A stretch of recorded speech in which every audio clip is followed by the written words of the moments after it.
اعوذ باللہ من الشیطان الرجیم، بسم اللہ الرحمن الرحیم۔ السلام علیکم ورحمۃ اللہ وبرکاتہ۔ امید ہے کہ آپ سب خیریت سے ہوں گے۔ تو پچھلے جو ہم نے ویڈیو بنائے تھے اس میں ہم نے بات کی تھی کہ امام حسین علیہ السلام کا جو مقصد کیا تھا کربلا جانے کا، یعنی یا اس کے علاوہ جو ہے ہمارے عزاداری کا مقصد کے حوالے سے ہم نے گفتگو کی تھی۔ لیکن آج اس ویڈیو میں ہم بتائیں گے، ہم یہ گفتگو کریں گے کہ امر بالمعروف اور نہی عن المنکر کا کیا مطلب ہے، یعنی امر بالمعروف اور نہی عن المنکر سے کیا مراد ہے۔ اس حوالے سے انشاءاللہ ہم آج گفتگو کریں گے۔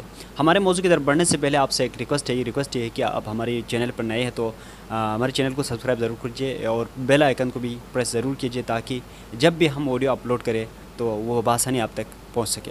چلو ہم اپنی موضوع کی طرف بڑھتے ہیں۔ ہمارے موضوع ہے کہ امر بالمعروف اور نہی عن المنکر سے کیا مراد ہے۔ اسلام میں اس الہی فریضے کی بہت بڑی اہمیت ہے۔ دیکھنا یہ ہے کہ امر بالمعروف اور نہی عن المنکر سے کیا مراد ہے۔ امر بالمعروف کا معنی جو ہے یعنی نیکی کا حکم دینا، نہی عن المنکر، نہی کا مطلب ہی ہوتا ہے بھائی روکنا، یعنی نہی عن المنکر سے مراد ہے کہ برائی سے روکنا، عن المنکر یعنی منکرات سے مطلب برے چیزوں سے روکنے کا نام ہے نہی عن المنکر۔ تو کیا امر بالمعروف اور نہی عن المنکر سے مراد صرف یہ ہے کہ نماز پڑھو، روزہ رکھو، حج کرو، زکوٰۃ دو یا دعائے کمیل پڑھو، دعاؤں کی ورد کرو اور صرف ان خود پڑھو اور دوسروں کو بھی اس کی تاکید کرو؟ کیا صرف یہی ہے؟ نیز جو بھی شخص برائی کرتا نظر آئے اسے جبراً روک دو، یا اس سے بڑھ کر اور کوئی وسیع تر مفہوم ہے اس کی؟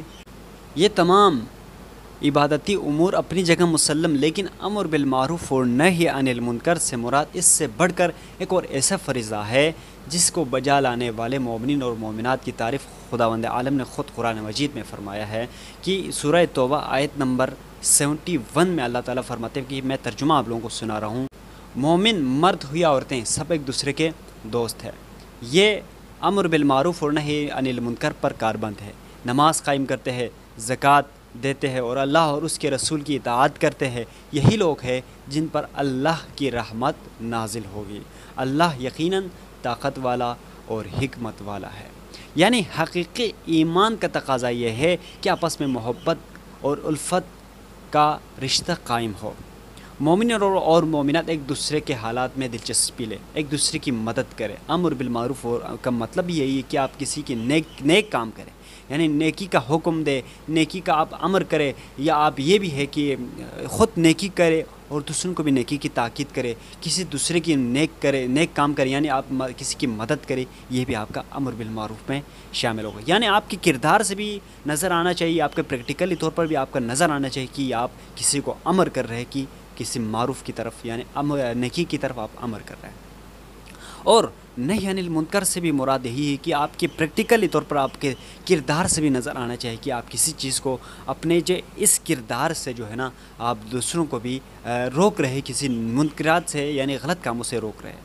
اور اس سے مراد یہ بھی کہ جو رسول اللہ صلی اللہ علیہ وسلم آپ کو کسی بھی برائی سے روکے تو اس چیز کی طرف سے ہم رک جائے۔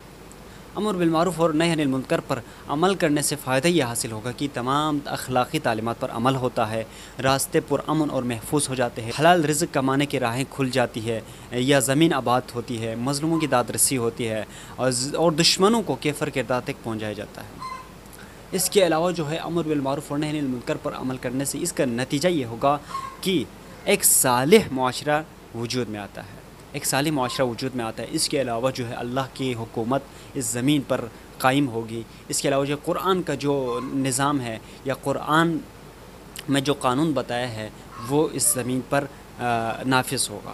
تو اس سے بڑھ کر ہمیں اور کوئی فائدہ نہیں ہے۔ اب دیکھیں کہ حسین ابن علی علیہ السلام کا جو ایک مقصد تھا، ایک تحریک تھا، اس تحریک کا جو مقصد تھا وہ بھی یہی امر بالمعروف اور نہی عن المنکر تھا۔ یعنی حسینی تحریک کا مقصد بھی امر بالمعروف اور نہی عن المنکر ہے۔ امر بالمعروف اور نہی عن المنکر یہ وہ فریضہ ہے جس کے لیے حسین ابن علی مدینے سے نکلے اور حج جیسے عظیم فریضے کو چھوڑ کر مکے سے کربلا کی طرف سفر شروع کیا۔ جیسے کہ ہم وزارت وارثہ میں پڑھتے کہ السلام علیکم یا آدم صفوت اللہ، السلام علیکم نوح نبی اللہ، اس طرح دیگر ہم پڑھتے ہیں، یعنی اے نوح کے، اے آدم علیہ السلام کے وارث، اے نوح علیہ السلام کے وارث، اے عیسیٰ کے وارث، اے موسیٰ کے وارث، اے ابراہیم کے وارث، یہ سب ہم پڑھتے ہیں۔ یہ کون سی وراثت کی بات کر رہے ہیں جس کی ہم وزارت وارثہ میں بار بار تکرار کرتے ہیں؟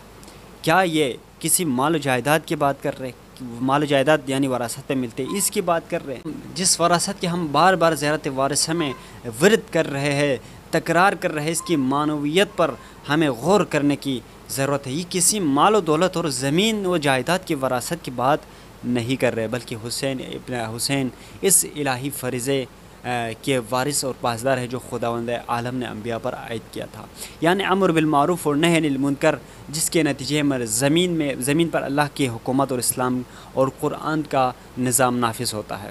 انبیاء علیہم السلام اور پیغمبر ختم مرتبت کے بعد یہ ذمہ داری اور مسئولیت جو ہے امام حسین علیہ السلام پر عائد ہوتی ہے، جس کے لیے حسین نے اپنے نانا کے روضے کو چھوڑا اور مدینے کو چھوڑا، پھر 8 ذی الحج کو کربلا کی طرف سفر کرتے ہیں تاکہ اس الہی فریضے کو انجام دے سکے۔